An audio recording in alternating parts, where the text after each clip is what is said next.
me again. It's almost 6 in the morning and we're here at Naya 3. We'll have been waiting enough time go to for the Bahrain pig.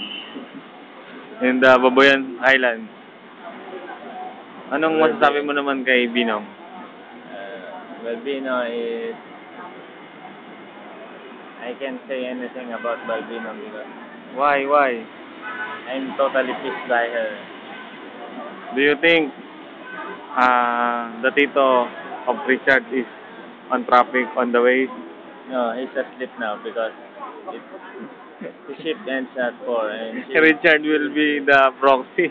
No, he will be replaced by Richard later because his tito will be replacing another tito for until maybe lunch. What can you say about Jay Dagdag? He's a rider and he thinks he's good looking, but I think we're better good looking than him. So, what can you say about Mr. Kapulong? Mr. Kapulong, if you're listening, just please Hold your breath. stay there. We'll stay here. How about Alberto? Yo, my man. Stop bullying someone there in Jollibee. Do you think? Just relax. How about his girlfriend? Good luck. Why? Just good luck. How about Egoy? I will vote you for president of the Nupan Riders Club. I will nominate you as soon as I get home. And Jay Dagdag? Why don't you think that you're gonna run for the presidency of the Nupan Riders Club too? What can you say about Inday? Inday is so excited.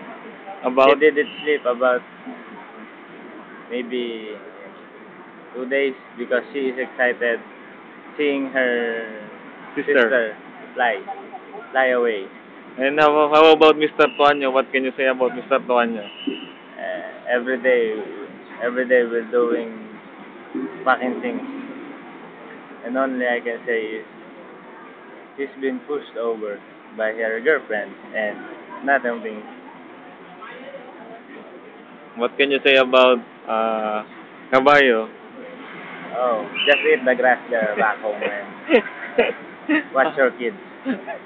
How and about don't fight your wife because maybe you got triplets now. how about It's Tamulmol, if you are listening. yeah, Tamulmol. Stay there.